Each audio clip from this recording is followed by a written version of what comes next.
Bonsoir, c'est mardi, le rendez-vous de la santé. Merci d'être encore avec nous ce soir. Ce soir, dans cette émission, nous allons parler de l'ictère. C'est vrai, certaines personnes malades vous diront qu'elles souffrent de l'ictère. Alors, qu'est-ce qui entraîne cet ictère? Quels sont ses vrais signes et ses complications? Lorsqu'on est atteint, quel est le traitement approprié, mais aussi comment faire pour l'éviter? Nous serons situés tout à l'heure sur ces questions avec un autre spécialiste. Encore une fois, bienvenue dans l'émission Santé d'abord.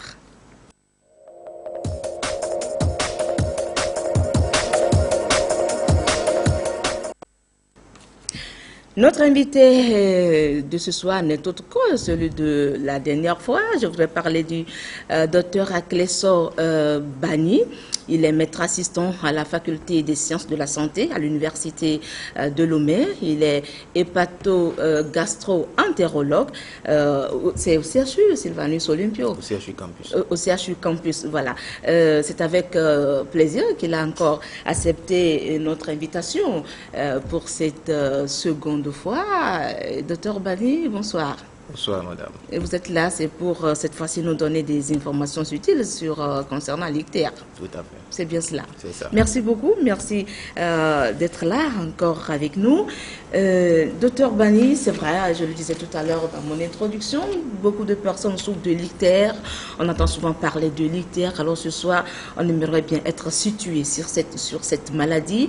Est-ce que c'est une maladie? Est-ce que c'est un signe? Qu'est-ce que c'est? Vous allez nous le dire tout à l'heure. Alors beaucoup de confusion, beaucoup d'idées reçues donc autour de l'ictère. Ce soir, nous aimerions bien comprendre l'ictère. Qu'est-ce que c'est? D'accord. Alors, l'ictère, en fait, ce n'est que... L'ictère en soi, ce n'est pas une maladie. C'est un symptôme. Ça commence. On va voir pourquoi on le dit comme ça. Mais on appelle ictère, c'est une coloration jaune des conjonctives, des téguments. Donc, quand on a l'ictère, on va avoir une coloration jaune des yeux, des paumes des mains, des plantes des pieds. Cette coloration jaune des conjonctives et des muqueuses-là, elle est due à une accumulation de ce qu'on appelle la bilirubine dans le sang. Donc l'ictère en soi, ce n'est pas une maladie, ce n'est que la manifestation d'une maladie. Mais en général, c'est la manifestation des maladies du foie et des voies biliaires. Donc les causes des ictères, on va les voir tout à l'heure, sont différentes selon qu'il s'agit d'un ictère à ce qu'on appelle à bilirubine non conjuguée ou alors selon qu'il s'agisse d'un ictère à bilirubine conjuguée. On va voir tout à l'heure c'est quoi la bilirubine conjuguée, c'est quoi la bilirubine non conjuguée. Voilà. D'accord. C'est vrai parce que moi déjà ces mots me font peur. La bilirubine, je ne sais pas, conjuguée, non conjuguée, tout cela c'est si compliqué pour nous. Mais je crois que dans un français facile, vous allez essayer de bien nous expliquer la chose. Alors, et il paraît qu'il y a 3 principaux types d'ictère. C'est vrai que c'est ce que vous êtes en train de faire, de nous décrire. Est-ce qu'on peut avoir beaucoup plus d'informations là-dessus? Ces 3 types d'ictère. Alors, les types d'ictère, c'est en fonction du type de bilirubine qui est en cause. Donc, comme je le disais tantôt, il y a 2 types de bilirubine. L'ictère survient lorsqu'il y a accumulation de la bilirubine. La bilirubine elle-même, c'est un pigment qui est produit à partir de la dégradation des globules rouges, donc de l'hémoglobine. Donc pour qu'il y ait bilirubine, il faut qu'il y ait dégradation. Donc il faut que les globules rouges s'éclatent pour que la bilirubine soit libérée et que non plus que l'hémoglobine soit libérée et que l'hémoglobine soit dégradée pour donner la bilirubine. Donc cette première forme de bilirubine qui est issue de la dégradation des globules rouges, c'est elle qu'on appelle la bilirubine non conjuguée. Alors, cette bilirubine non conjuguée, elle va être transformée dans le foie, nous en termes techniques on va dire conjuguée, pour donner la bilirubine conjuguée. Donc on part de la bilirubine non conjuguée qui provient de l'éclatement des globules rouges, on aboutit après transformation dans le foie à la bilirubine conjuguée. Alors, selon qu'on ait une accumulation de bilirubine non conjuguée, les causes vont être assez précises. Et lorsqu'on va avoir une accumulation de bilirubine conjuguée, les causes également vont être assez distinctes. Donc, il va y avoir déjà, à partir du type de bilirubine, deux grands groupes d'étiologie ou alors de causes. Donc, les ictères liés à une bilirubine non conjuguée, les ictères liés à une bilirubine conjuguée. Et le troisième groupe, c'est là où on retrouve dans l'ictère une accumulation de deux formes de bilirubine. Donc, c'est un ictère mixte. C'est ça. Donc, voilà en quelque sorte les trois groupes d'ictères qu'on peut avoir. D'accord. Est-ce que nous sommes satisfaits par rapport à votre réponse? C'est vrai que dans votre jargon médical, il y a des termes qu'on ne peut pas, qu'on ne peut pas remplacer. Alors, tout simplement, lorsque moi, je vous demande d'être beaucoup plus accessible, un ictère peut être lié à une maladie du foie. Tout simplement. Est-ce qu'on peut le dire comme ça? Alors, d'accord. Donc, comme je viens de le dire, l'ictère en soi, pour reconnaître l'ictère, c'est facile. Tout le monde peut reconnaître l'ictère. Voilà. Mais ce qui est plus compliqué ici, déjà par les termes que j'utilise, c'est un peu compliqué à comprendre. Alors, ce qui est plus compliqué, c'est de retrouver la cause. Quelle est l'anomalie qui donne l'ictère qu'on a chez un patient donné? Tout à fait.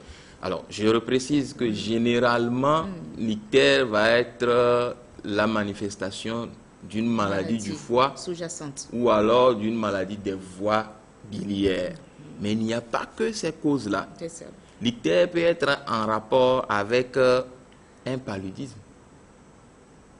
Pour le simple fait que tout à l'heure, j'ai dit qu'il y a un groupe d'ictères qui est lié à ce qu'on appelle la bilirubine non conjuguée qui provient de la destruction, bien de l'éclatement des globules rouges.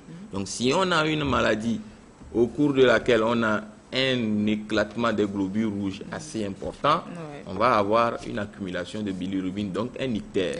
Donc on peut avoir ictère comme manifestation du paludisme, on peut avoir ictère comme manifestation d'une infection, on peut avoir ictère comme manifestation d'une maladie hépatique. Alors, quand je dis une maladie hépatique, ça peut être une hépatite, donc une inflammation de la grande hépatite, qui peut être aiguë sans préjuger de la cause. Donc, ça peut être une hépatite d'origine virale. C'est ça. Donc, il peut s'agir d'une hépatite virale B, C, A ou D, comme vous voulez. Mais il peut également s'agir d'une hépatite d'origine médicamenteuse. Et ça, c'est ce qu'on voit le plus souvent. Quelqu'un qui a pris des infusions de plantes, on ne sait pas qu'est-ce qu'il y a dedans. Alors, il y a une inflammation de la glande hépatique, ça peut s'accompagner d'un ictère. L'ictère peut être également lié à une hépatite qui est d'origine alcoolique. On a pris de l'alcool, on peut faire une hépatite aiguë liée à l'alcool, ou alors on peut faire une hépatite chronique liée à l'alcool. C'est les grandes pathologies chroniques comme conséquence de l'alcoolisme. Donc, vous voyez, à partir d'un simple symptôme qu'on appelle ictère, on retrouve un certain nombre de maladies qui peuvent avoir rapport avec le foie ou les voies biliaires, ou carrément, ça n'a pas rapport avec ces organes-là, mais une pathologie banale comme le paludisme. Voilà. Alors, est-ce que l'ictère constitue réellement un motif de consultation chez vous en hépatogastro-entérologie? Alors, l'ictère est un motif fréquent de consultation. Pourquoi? Parce que nous sommes d'abord en zone d'endémie du paludisme. Et tout à l'heure que dans un accès palustre, on peut avoir un ictère. Pourquoi aussi? Parce que nous sommes habitués à faire ce qu'on appelle de l'automédication, que ce soit à partir des médicaments conventionnels qu'on va acheter à la pharmacie ou le plus souvent qu'on va acheter chez la bonne femme pour traiter ne serait-ce qu'un accès palustre, ou alors des médicaments traditionnels qui sont généralement les causes de ces ictères-là. Mais nous sommes également en zone endémique par rapport aux hépatites virales. Donc, l'ictère peut survenir chez un patient qui vient pour une hépatite virale aiguë B ou alors une hépatite virale A, ça dépend. Donc, c'est assez fréquent de retrouver un ictère comme motif de consultation en hépatologie. D'accord, très bien. Nous avions interrogé la rue sur l'origine ou bien les causes de l'ictère. Voici les informations dont disposent les personnes que nous avons pu interviewer. Apprécions ensemble.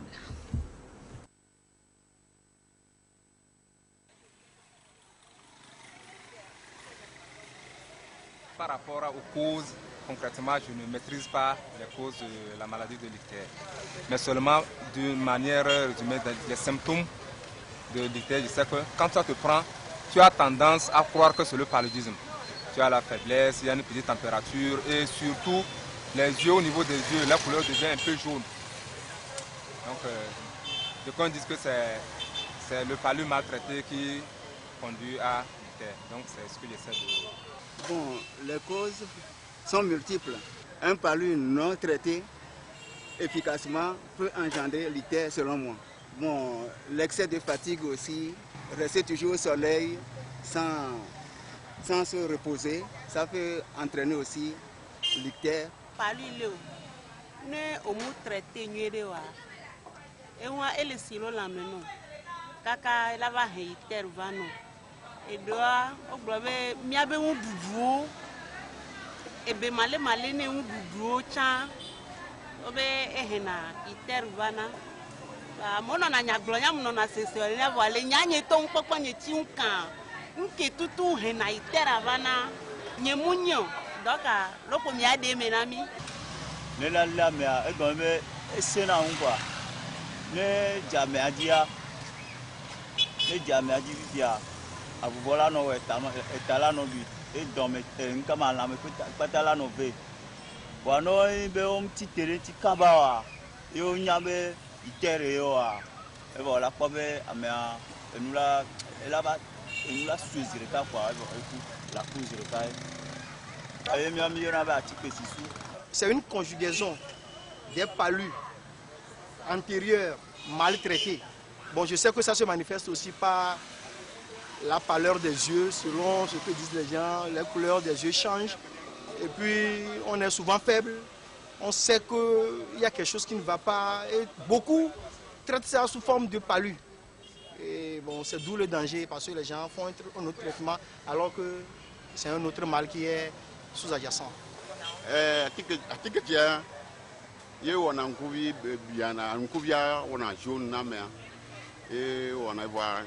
Il m'a manifestation les articles qui ne voient à la no combien gouverna à nos jeunes de vialo à mea les que on mena.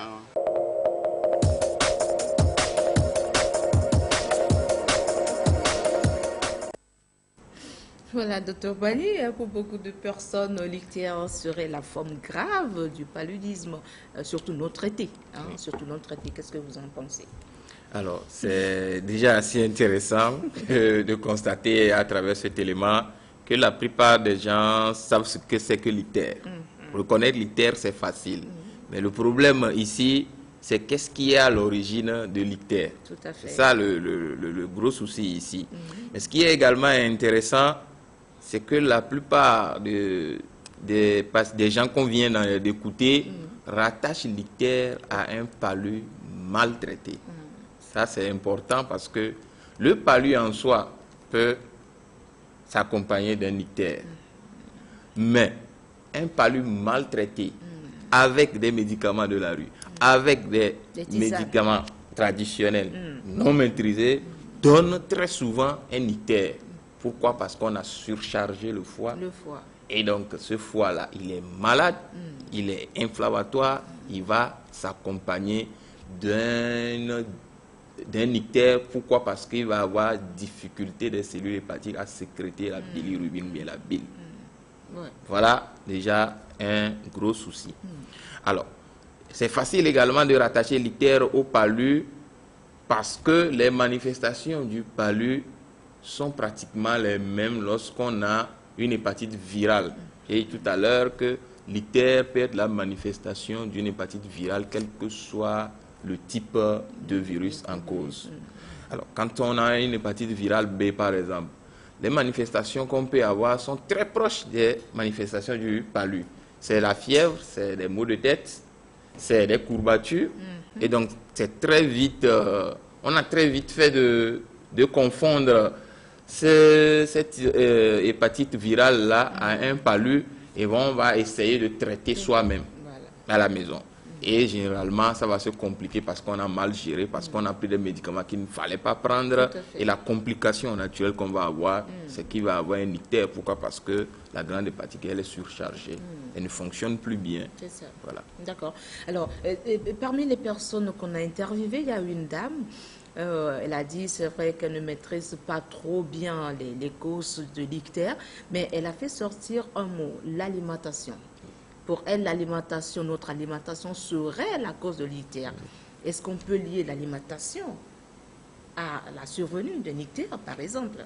Non, généralement, il n'est pas classiquement, on ne peut pas lier la survenue de l'ictère à un aliment quelconque qu'on a consommé. Pas du tout. L'intoxication du foie par rapport à l'alimentation, ou bien c'est trop forcé, cette cause-là. Alors, si ici, c'est le foie oui, qui est en cause, alors notre alimentation ne peut-elle pas agir sur le fonctionnement du foie et entraîner par exemple un ictère? Je dis n'importe quoi. Tout à fait. Alors ici, en ce moment, il faut élargir le terme d'alimentation. Voilà. Alors, nous avons l'habitude de consommer beaucoup de légumes, beaucoup de feuilles, d'accord, à condition qu'on ait consommé des substances, des plantes hépatotoxiques, oui, on peut avoir un ictère. Voilà. Mais si c'est une alimentation classique, normale, ordinaire, il n'y a pas de raison qu'on ait un ictère associé. À moins qu'on a pris des plantes, on a consommé des substances qui peuvent agir sur le foie, et donc on peut avoir comme manifestation un ictère. Un ictère. Oui. Alors, dites-nous, docteur Bani, quelles sont les personnes à risque lorsqu'on parle de l'ictère? Est-ce que les enfants sont concernés? Est-ce que les personnes âgées sont concernées? Est-ce que les femmes enceintes sont concernées? Qui sont les personnes à risque à faire un ictère? Alors, l'ictère, tout le monde est personne à risque. Je dis ça entre guillemets comme ça parce que on peut avoir l'ictère chez tout le monde. Ça peut être un enfant. Si l'enfant, déjà, dès la naissance, a fait ce qu'on appelle une infection néonatale, il est possible que l'enfant puisse présenter un ictère. Si l'enfant, il est né prématuré, donc avec un foie immature, il est possible que dans les premiers jours de vie, l'enfant puisse présenter un ictère. Un adulte ou alors un jeune qui a pris des médicaments hépatotoxiques peut présenter un ictère. Un alcoolique peut présenter un ictère. Donc vous voyez, un vieillard peut également présenter un ictère. Surtout que chez l'adulte, chez le vieillard comme chez l'enfant, nous sommes déjà aux extrêmes de la vie où le foie il est fragile. Donc il est important sur ce foie-là de savoir quel médicament mettre, quelle substance consommer. Alors que généralement, c'est aux âges où on consomme beaucoup plus de tisane et généralement, la consommation de ces produits-là, hépatotoxiques, peuvent générer un ictère facilement. Donc, il n'y a pas de catégorie d'âge précise pour dire que cette tranche d'âge va faire plus d'ictères que les autres. Non. Si vous êtes soumis à des causes, à des paramètres qui peuvent déterminer chez vous un ictère, vous ferez un ictère. D'accord, d'accord. Vous avez dit quelque chose de très important tout à l'heure. C'est vrai que certaines maladies se ressemblent de par leurs signes. Ils ont des signes en commun, mais ce sont des maladies qui ne se ressemblent pas du tout. Alors, concernant l'ictère, il y a les mêmes symptômes. On retrouve les mêmes symptômes comme chez un patient qui a fait le paludisme. Alors, quels sont les signes attribués, les signes particuliers en dehors des symptômes qu'on peut retrouver chez d'autres maladies? Quels sont les signes particuliers de l'ictère? Alors, l'ictère en lui-même, je reprécise, ce n'est que un symptôme. La jaunisse. Voilà. L'ictère, on appelle encore ictère, la jaunisse. En lui-même, ce n'est qu'un symptôme. Alors, l'ictère, quand on va le mettre dans un contexte précis, comme par exemple un ictère qui est lié à une difficulté des cellules hépatiques à sécréter la bile, ou alors il y a une difficulté d'écoulement de la bile sur le long des voies biliaires, on va avoir en ce moment un ictère qu'on va qualifier d'ictère obstructif. Et c'est ce ictère-là qui va être accompagné d'autres signes, comme par exemple le fait que la personne va se gratter, ce que nous on appelle, voilà, des démangeaisons, ce que nous on appelle un prurite. C'est lié à l'accumulation de sels biliaires sous les téguments. C'est un patient qui va avoir les urines très foncées, colorées. C'est un patient qui va avoir les selles décolorées. Donc, c'est les selles qui vont être sous forme de mastic, ce que les mécaniciens utilisent pour faire la tôlerie. Donc, les selles vont présenter cet aspect-là, blanchâtre, mastic. Donc, c'est les signes qui peuvent accompagner l'ictère lorsque cet ictère-là est lié à ce qu'on appelle un obstacle sur la voie d'écoulement dans les canaux où la bile devrait couler normalement. Donc, en ce moment, oui, il y a des signes d'accompagnement. Et alors, il faut aller chercher le niveau où se situe l'obstacle pour l'enlever si possible. Pourquoi j'ai dit si possible? Il peut s'agir d'un obstacle à type de calcul dans les voies biliaires. D'accord? Il peut s'agir d'un cancer des voies biliaires. Selon la localisation du cancer, il peut arriver qu'on ne puisse pas l'extirper facilement. Mais l'obstacle à l'écoulement de la bile peut être également en rapport avec un cancer du pancréas, généralement de la tête du pancréas. Donc vous voyez que l'ictère en soi, ce n'est qu'une manifestation. Et aussi banal que ça puisse paraître, ça peut être la manifestation d'une très grosse pathologie. Puisque tout à l'heure, je viens de parler d'un calcul des voies biliaires. J'ai évoqué un cancer des voies biliaires, ce n'est quand même pas une pathologie banale. J'ai évoqué un cancer du pancréas, ce n'est quand même pas une pathologie banale. Donc devant un ictère, il est important de se référer à la personne qui a habilité à faire les démarches possibles pour pouvoir trouver la cause de l'ictère. Très bien. Alors, est-ce que parmi les signes de l'ictère, est-ce qu'on peut citer la douleur abdominale? Voilà. Alors, l'ictère dans des cas particuliers, comme par exemple, lorsque l'ictère là est dû à un calcul sur les voies biliaires qui empêche l'écoulement de la bile, oui, il peut y avoir une douleur abdominale. Sauf que en ce moment, la douleur abdominale, là, elle va avoir une localisation précise pour le clinicien. Généralement, c'est une douleur qui est située à droite, sous les côtes. Donc, on peut avoir une douleur abdominale. S'il y a une infection des voies biliaires, ce qu'on va appeler une angiocolite, également, on peut avoir une douleur. Si l'ictère traduit ou bien est causé par un cancer de la tête du pancréas, on peut également avoir une douleur. D'accord. Très bien. Nous avions rencontré un jeune homme qui nous a dit qu'il avait souffert de l'ictère. Alors, il nous a décrit un peu les signes qu'il avait et le traitement qu'il a guéri, enfin, qui lui a permis d'être guéri de ce mal. Nous allons l'écouter tout de suite. C'est une maladie qui commence sous forme du paludisme. Mais on remarque des fois que les yeux commencent à prendre une couleur jaunâtre. Parfois aussi on vomit aussi. Mais à la fin du vomissement, on voit des traces comme si c'était du jaune d'œuf. Et c'est en ce moment nos parents disent non, que tu souffres de l'ictère et on cherche des médicaments pour pouvoir pallier à cette maladie. Moi-même je l'ai eu quand même à un mois donné, mais c'est seulement les tisanes. Nous avons été parce que nos parents disent qu'à l'hôpital, ça ne se soigne pas, qu'il n'y a pas un médicament concret pour ça.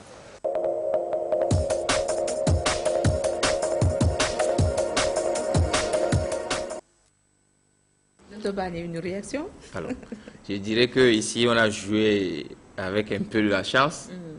Probablement, il a fait un accès palus où il y avait de l'ictère qui a bien évolué.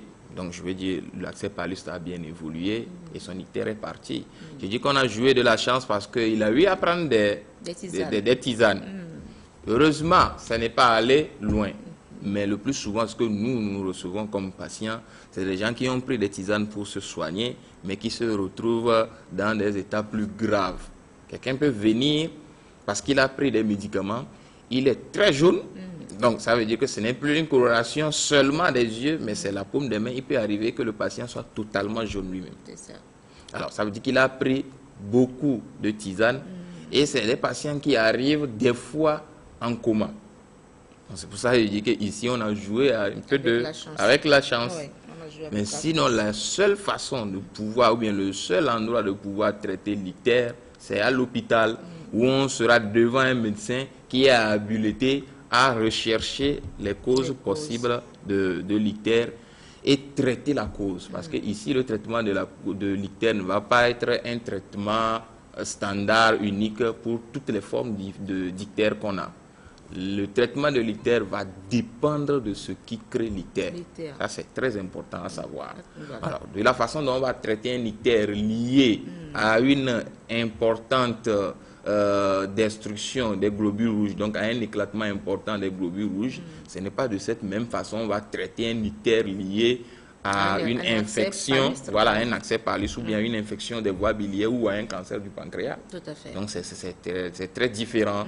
Donc je dirais, je précise encore ici qu'on a joué de la chance. Et ça a marché, Dieu merci pour lui, ça a marché. Alors, nous revenons un peu sur son interview. Alors, lui, vous l'avez dit, il a fait certainement un accès palustre. Alors, devant un accès palustre, il a cité deux principaux signes: la coloration des yeux, la pâleur, la coloration des yeux et du blanc de l'œil, et puis le vomissement avec quelques traces jaunâtres qui ressemblent aux jaunes d'œufs. Alors, est-ce que ces deux signes-là suffisent pour dire que c'est l'ictère? Ces deux signes-là ne suffisent pas. Parce qu'on est en face d'un accès palustre? Non, pas du tout. Pas du tout. Ces deux signes-là ne suffisent pas pour dire que c'est de l'ictère. C'est de l'ictère. Je reprécise que l'ictère, ce n'est qu'une manifestation. Peut-être que chez les signes, ce n'est pas de l'ictère, voilà. c'est juste un simple palu. Un simple palu. Surtout qu'il y a eu un vomissement bilieux. Voilà. Les traces de sang, les vomissements sous forme de jaune, c'est un vomissement bilieux. Voilà. Donc, l'ictère, je le dis, ce n'est pas une maladie. Ce n'est qu'une manifestation d'une maladie. Voilà. Très bien, c'est ce que nous retenons déjà ce soir. L'ictère, ce n'est pas une maladie du tout, mais par contre, c'est un signe ou bien un symptôme d'une maladie qui est cachée et qu'il faudrait forcément aller diagnostiquer et traiter. C'est bien cela, docteur Bani. Merci beaucoup. Alors, en quoi va consister exactement le diagnostic de l'ictère? C'est vrai que vous allez nous dire ce soir que le diagnostic va être lié à la cause de l'ictère. Alors, comment se fait ce diagnostic? Si nous prenons par exemple les deux types d'ictère dont vous venez de nous faire la description. Alors, le diagnostic de l'ictère, comme je le dis, le diagnostic clinique, il est facile. Tout le monde peut faire le diagnostic de l'ictère cliniquement. Vous rentrez dans un taxi, le chauffeur du taxi peut vous dire: ah madame, vous avez les yeux jaunes. Vous prenez un étudiant. Avoir quelques images des yeux jaunes, ça nous ferait vraiment du bien. Merci à la réalisation. Donc, tout le monde peut faire facilement le diagnostic d'un ictère, surtout lorsqu'il s'agit d'un ictère franc. Voilà. Un ictère franc. Un ictère franc, c'est-à-dire les yeux sont franchement jaunes. Là, tout le monde peut constater que c'est visible. Ouais. Vous avez les yeux jaunes. Mais ce qui est plus difficile, plus compliqué, c'est de retrouver la cause de l'ictère. Et c'est là où intervient le médecin. Parce qu'il va pouvoir faire d'abord la part des choses. Je ne vous coupe pas la parole, docteur Bani. Ça veut dire que quelle que soit l'origine de la cause de l'ictère, la jaunisse, c'est-à-dire que la coloration des yeux, elle est là. Elle est là. Quel que soit le type d'ictère, le premier signe, c'est les yeux qui se colorent en jaune. Oui. D'accord. C'est-à-dire que les yeux jaunes ne permettent pas a priori d'emblée comme ça de dire que ça c'est un ictère à bilirubine. Voilà. Conjugué ou bien à bilirubine non. C'est très difficile de dire les choses à cette étape-là comme ça. Très bien. Mais le médecin ou le praticien devant lequel le patient va se trouver doit pouvoir faire la part des choses entre l'ictère qui est lié à ce que nous avons appelé tout à l'heure la bilirubine non conjuguée et l'ictère qui est lié à la bilirubine conjuguée. Parce que je le dis bien, les causes varient selon le type de bilirubine en cause. Alors, la première forme de bilirubine, celle que j'ai appelée la non conjuguée, qui est liée à l'éclatement des globules rouges, pour qu'on ait un ictère comme ça, ça veut dire qu'il faut avoir une importante production de bilirubine non conjuguée. Donc, une importante destruction des globules rouges. C'est ce qu'on appelle hémolyse. Donc, dans toutes les maladies où on va avoir un important éclatement des globules rouges, on va avoir l'ictère. Il peut s'agir d'un palu, parce que dans le palu, il faut avoir une importante hémolyse. Il peut s'agir de ce qu'on appelle les hémoglobinopathies. Les hémoglobinopathies que nous connaissons le plus dans nos milieux, c'est la drépanocytose, que tout le monde appelle entre guillemets hématie. Ça peut s'accompagner d'ictère s'il y a une importante destruction des globules rouges. Oui, tout à fait. Donc voilà les causes les plus fréquentes d'un ictère à bilirubine non conjuguée. Maintenant, l'autre forme de bilirubine, celle qui est issue de la transformation de la non conjuguée à travers le foie, ces causes sont liées le plus souvent soit à un obstacle à l'écoulement de la bile le long des voies biliaires, et c'est en ce moment que j'ai cité l'exemple de cette maladie-là qu'on appelle le calcul biliaire. D'accord? Il y a un calcul dans les voies biliaires, donc ça empêche la bile de couler normalement.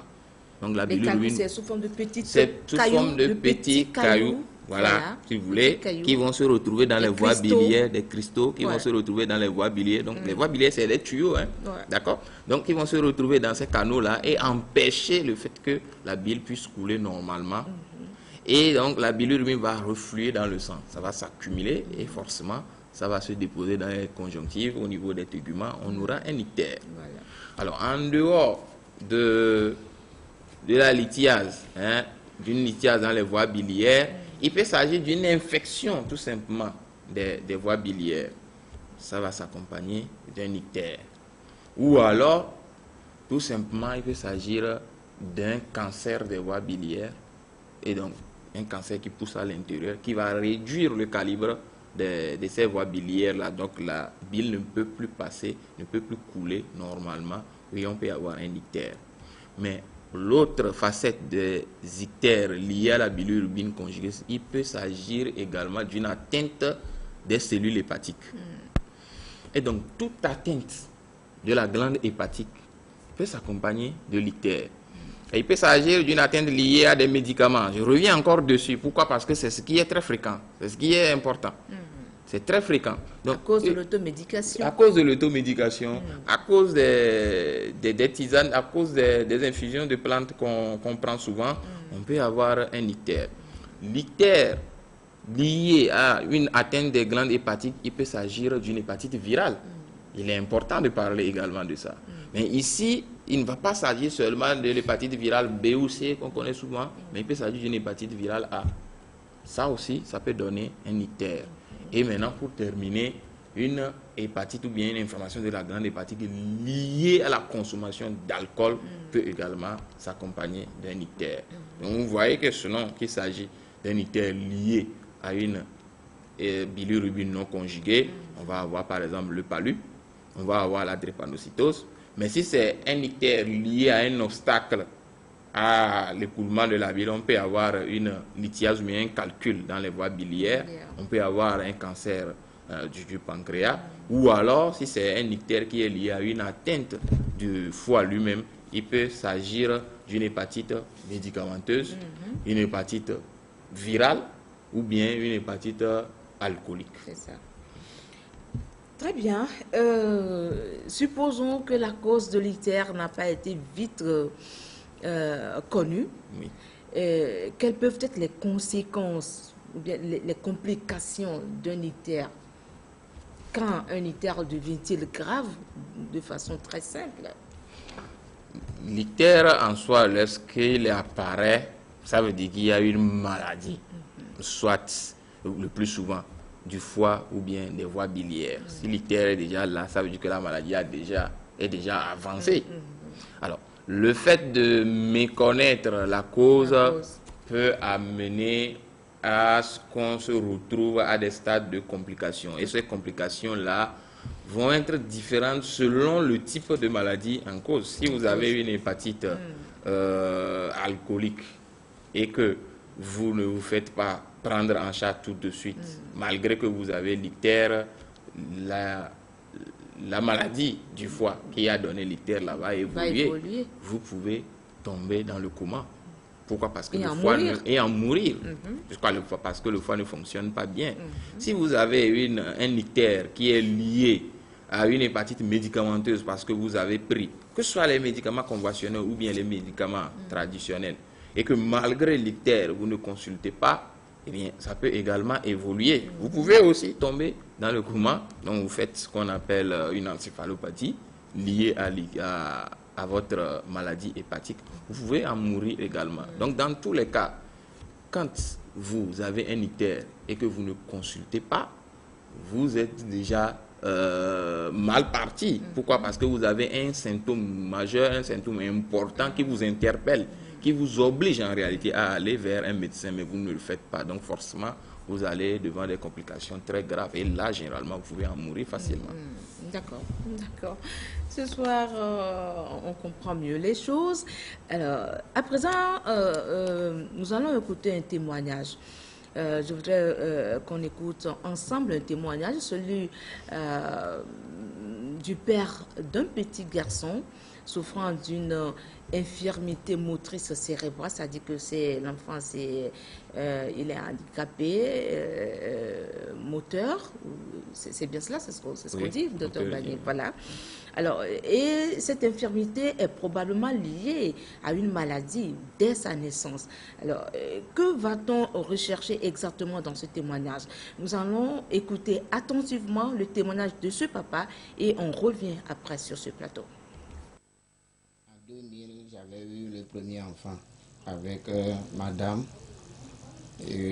En 2004, le deuxième geste de la maman, et ça a donné les jumeaux. Donc, comme d'habitude, une femme enceinte va à la consultation prénatale. Seulement qu'à l'époque, on n'avait pas eu le temps de faire échographie pour savoir les dispositions à prendre en vue de l'accouchement normal. Donc, en mars, en juillet plutôt, la femme a accouché dans un centre médico-social à côté, dans le quartier. Et à midi, juste, la première est sortie. Elle s'appelle Thibota. Et quelques instants après, environ une trentaine de minutes, le deuxième, Thibaut, aussi est sorti. Donc, ça s'est passé très tranquillement. La femme n'avait pas de problème, les enfants aussi n'avaient pas de problème. On est revenu à la maison le même jour et 3 jours après, l'enfant a commencé par faire une maladie, jaunisse, ce que disaient les médecins. Donc, immédiatement, on s'est dépêché sur le centre médico-social d'Adido Gombe. Et c'est là où nous, on pensait que c'est une maladie très simple comme ça. L'enfant vraiment a fait une crise. Son corps était pâle, avec les yeux tout jaunes. Donc on l'a placé sous la lumière pendant 7 jours. Donc avec les prescriptions, les ordonnances, et 4e jour, on nous a dit qu'il souffrait de l'anémie. Donc l'enfant était soumis à un traitement très intensif et quelques temps après on est revenu à la maison, bon, disons guéri. Mais on a vu que ces mouvements ne sont pas normaux, quoi. Sincèrement, à l'époque on n'avait pas pris ça au sérieux. Et c'est comme ça on se démerdait pour traiter l'enfant à l'hôpital. Un peu partout, ben, ça n'a pas corrigé le mal. Donc, quand l'enfant veut respirer, toute sa poitrine s'enfonce, quoi. Donc, ça fait des mouvements comme ça, comme ceci. Et finalement, on a vu que c'est un problème sérieux. C'est comme ça, on est lié à ce malheureux sort jusqu'à aujourd'hui.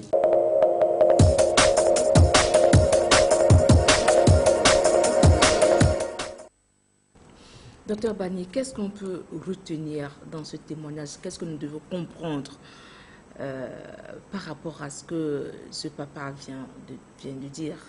Alors, d'abord, ce que moi je retiens de ce témoignage, le premier enseignement, c'est que l'arrivée d'un enfant ou bien une grossesse n'est pas un événement banal. Ça doit être suivi correctement et c'est pour ça qu'il y a ce qu'on appelle les consultations prénatales. L'enfant, son arrivée doit être préparée et par les parents, mais aussi par l'équipe médicale qui va accueillir l'enfant là.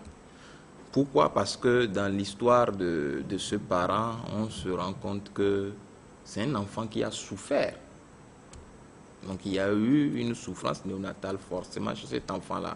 Pourquoi? Parce que c'était une grossesse gémellaire. C'était jumeau. Mais le premier enfant est sorti, le deuxième enfant est sorti plus de 30 minutes après. D'accord?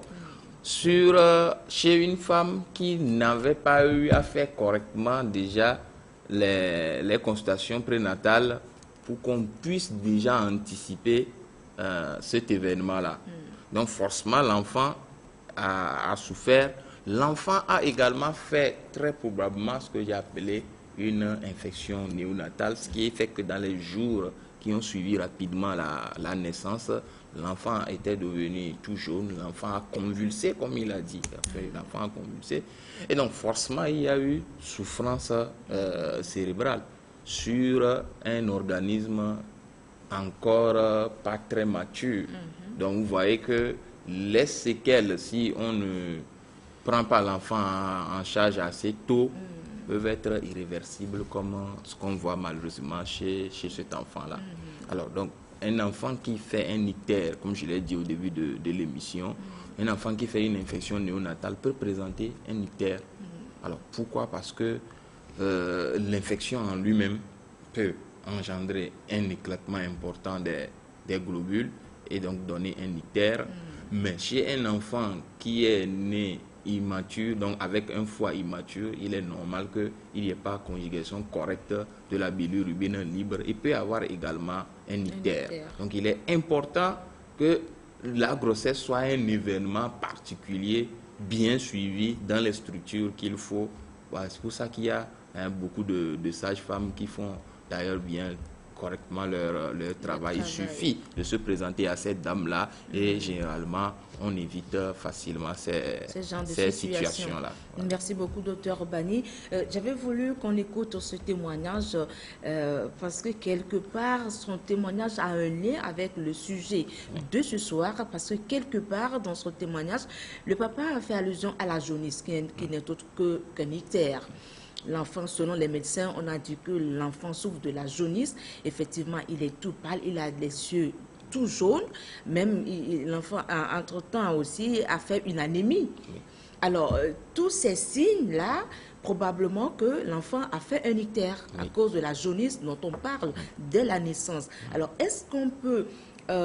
quelle relation peut-on établir entre cette jaunisse qu'est l'ictère et l'handicap de l'enfant? Aujourd'hui, l'enfant, il ne parle pas, il ne marche pas, et il est là, cloîtré sur sa chaise. Alors, est-ce que la jaunisse, l'ictère dont l'enfant a souffert dès sa naissance, a une corrélation avec son handicap aujourd'hui, en tant que conséquence, ou bien les séquelles de cette jaunisse qui n'a pas été vite prise en charge?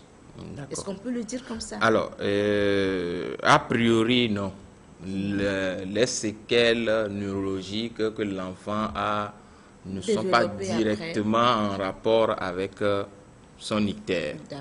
Alors, le lien entre les séquelles neurologiques que l'enfant a et l'ictère, c'est que probablement ces deux symptômes-là avaient la même cause, c'est-à-dire que l'infection néonatale. Et cette infection-là, c'est sûrement la maman qui l'a transmise à Bien sûr, son l'enfant bébé. a été infecté au moment de l'accouchement ou alors dans les voies de la maman. Donc, voilà. Nous allons parler maintenant du traitement. Comment l'ictère est-il traité? Quelles sont les solutions thérapeutiques que vous proposez, qu'il soit ce type d'ictère ou bien celui-là? Quelles sont aujourd'hui les traitements. Alors, ici, il faut repréciser encore une fois que le traitement de l'ictère ne va pas, va pas un traitement unique, passe-partout pour toutes les formes d'ictère. Le traitement de l'ictère va être fonction de la cause de l'ictère. Tout à fait. Si l'ictère est en rapport avec un paludisme, foie, on va traiter le palu. Si l'ictère est en rapport avec une drépanocytose, on va traiter correctement la drépanocytose et puis l'ictère va passer. Maintenant, si l'ictère est en rapport avec une maladie hépatique, on va aller traiter la maladie hépatique qui engendre l'ictère. Parce qu'il y a plusieurs maladies hépatiques qui peuvent donner l'ictère. Nous avons parlé des maladies hépatiques d'origine virale, d'origine médicamenteuse, d'origine alcoolique. La prise en charge de ces différentes pathologies-là, elle n'est pas la même. Donc, dans tous les cas, il faudrait qu'on retrouve la cause de l'ictère. On prend en charge cette cause-là et donc on traite en même temps l'ictère. Voilà. Et donc, ce soir, ce que nous devons comprendre, c'est que l'ictère, il existe un traitement pour l'ictère. C'est vrai que l'ictère, comprenez, mesdames et messieurs, ce soir, que l'ictère, ce n'est pas une maladie, mais un signe d'une maladie sous-jacente. Et donc, traiter l'ictère, c'est traiter donc la cause de cette maladie. C'est bien ça. Tout à fait ça. Et ça va se faire forcément en milieu hospitalier. En milieu hospitalier. Et voilà, lorsqu'on, comme l'a dit Dr Bani, ce n'est pas moi qui le dis, mais c'est plutôt les spécialistes qui est là ce soir avec nous, lorsqu'on traite un mal à la place d'un autre, c'est grave. Parce que lorsque vous voulez traiter le palu, parce que il y a un signe qui ressemble au palu, alors qu'en fait, ce n'était pas du paludisme, c'est extrêmement grave. Parce qu'il y a une maladie qui est cachée en dessous de ce paludisme. Alors, traiter un mal à la place d'un autre, c'est extrêmement grave. Et quand il s'agit d'un traitement traditionnel, alors là, il faut faire extrêmement attention. Nous avons demandé aux gens comment l'ictère est-il traité. Nous allons écouter la réponse de quelques personnes.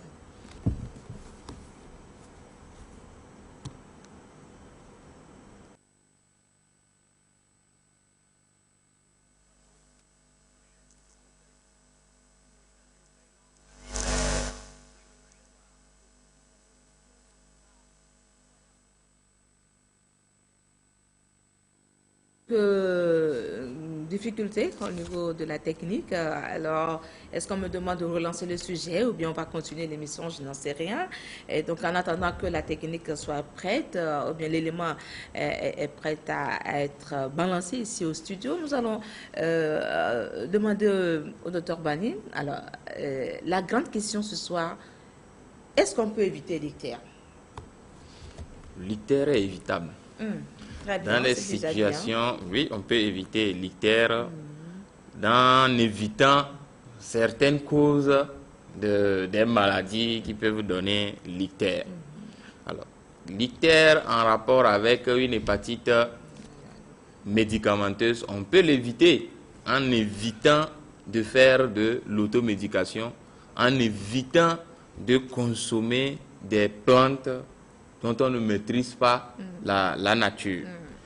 L'ictère en rapport avec... Justement, il ne faut pas consommer des plantes, des tisanes dont on ne connaît pas la nature. À propos justement du traitement de l'ictère, nous allons écouter ce que pensent les gens par rapport à ce traitement.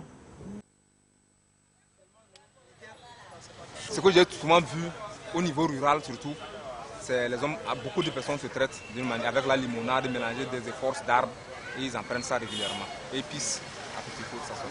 Ils pissent régulièrement. Quand ils prennent ça, là, ça les amène beaucoup à uriner, quoi, à dégager la maladie. Tel qu'on traite le palu à la clinique, on peut traiter, selon moi, l'ictère comme ça. Ouais. Il y a d'autres qui vont chez les herboristes, mais je ne peux pas dire grand chose. Beaucoup qui en souffrent le traitent sous forme de palu. Ben c'est après que les gens vont dire qu'après les analyses, comme le palu ne va pas et ça persiste, qu'on se rend compte qu'après des analyses que c'est l'ictère.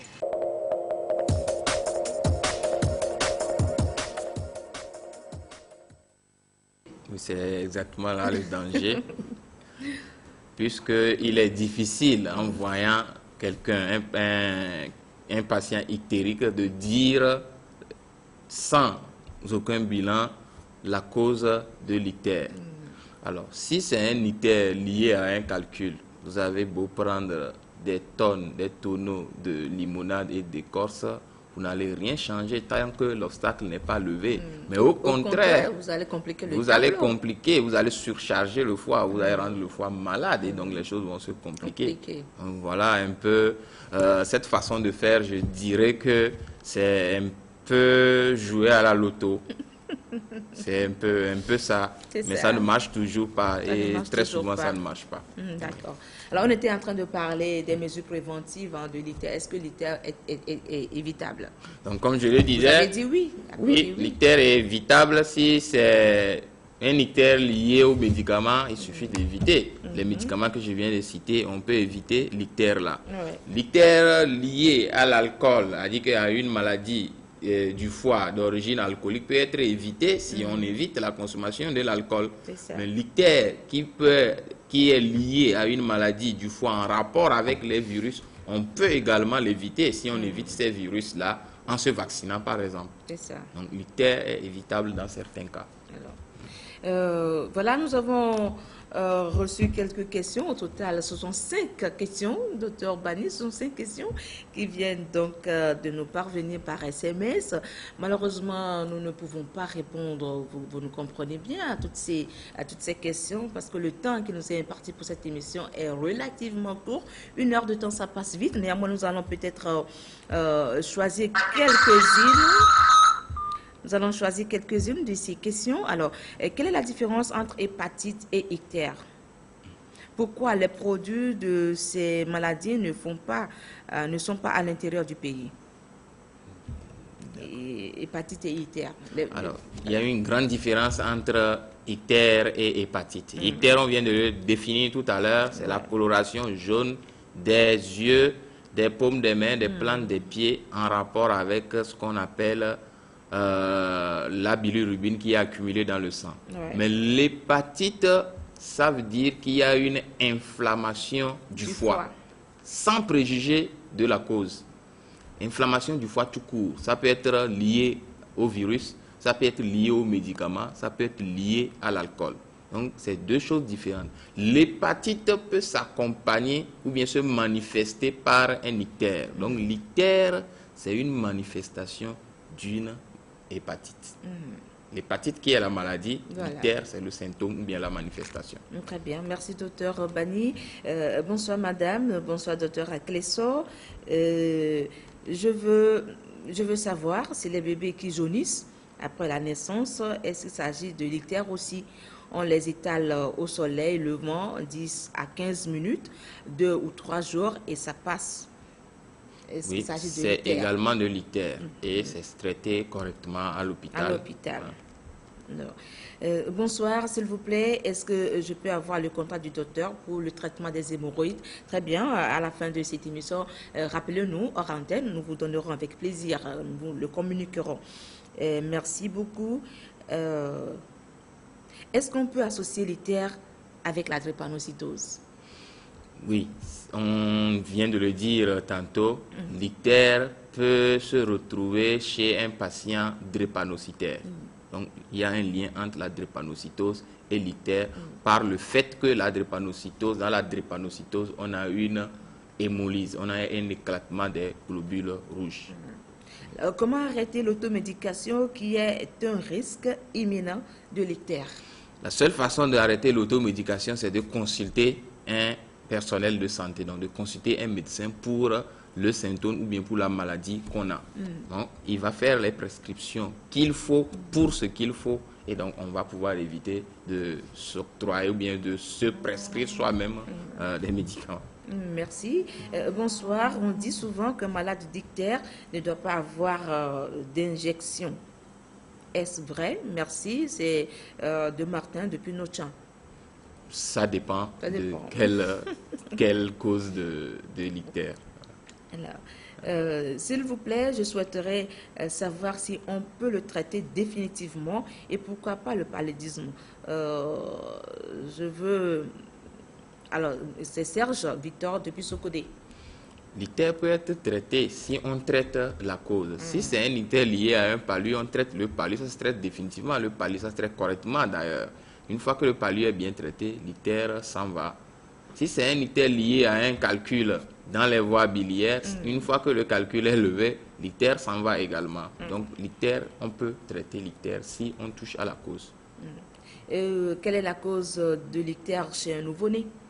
Une infection? Une infection néonatale, d'immaturité de la glande hépatique. Voilà, encore deux petites questions. Bonsoir, je suis malade, je souffre de l'hépatite, j'ai fait les analyses, le résultat a montré que mon hépatite est trop montée, on m'a prescrit des médicaments, jusqu'à présent je ne me sens pas bien. Alors. Je pense que ce patient-là doit forcément consulter, parce qu'il y a des hépatites. On ne sait pas si c'est une hépatite qui est liée au virus, aux médicaments ou à l'alcool. Donc, forcément, c'est un patient qu'on doit voir. Voilà. Dernière question. Bonsoir, docteur. S'il vous plaît, j'ai mon ventre qui se ballotte de temps en temps et qui m'empêche de respirer. Et quand je pompe mon ventoline, ça ne se calme pas, s'il vous plaît. Et à quoi cela est dû? Mon nom, c'est Edem. Je pense que c'est également un patient qui doit consulter pour qu'on voit ce qui se passe exactement avec son ventre, qui a priori n'a pas un rapport avec l'ictère dont on parle ce soir. Merci beaucoup. Voilà, nous avons reçu au total ici 25 appels enregistrés.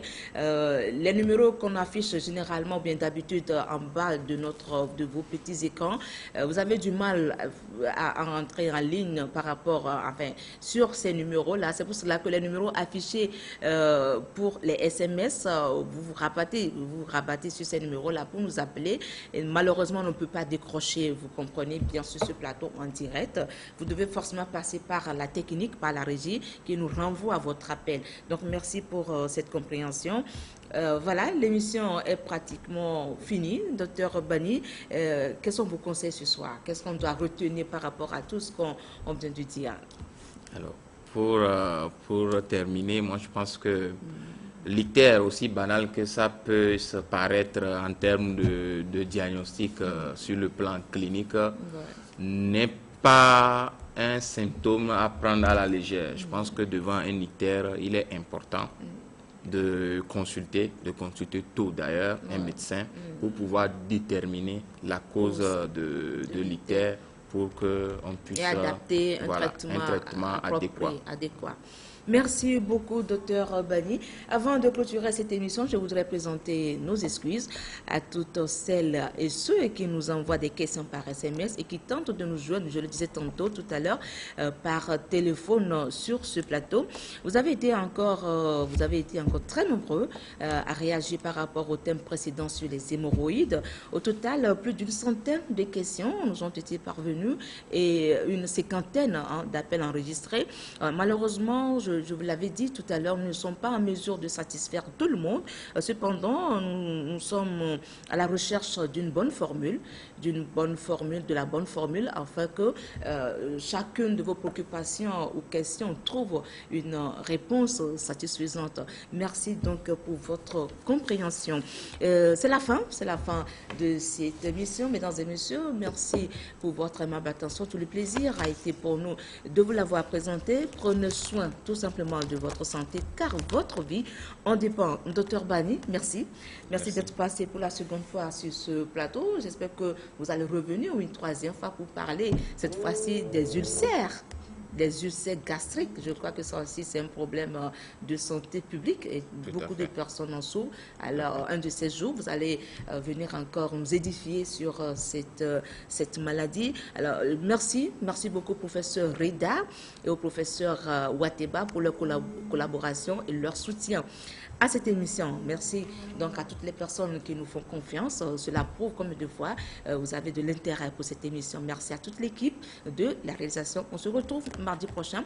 Je fais un coucou spécial à monsieur Louis Dibon et ses enfants, tous des fidèles de cette émission. Excellente soirée sur la TVT. À mardi prochain. Au revoir et à très bientôt.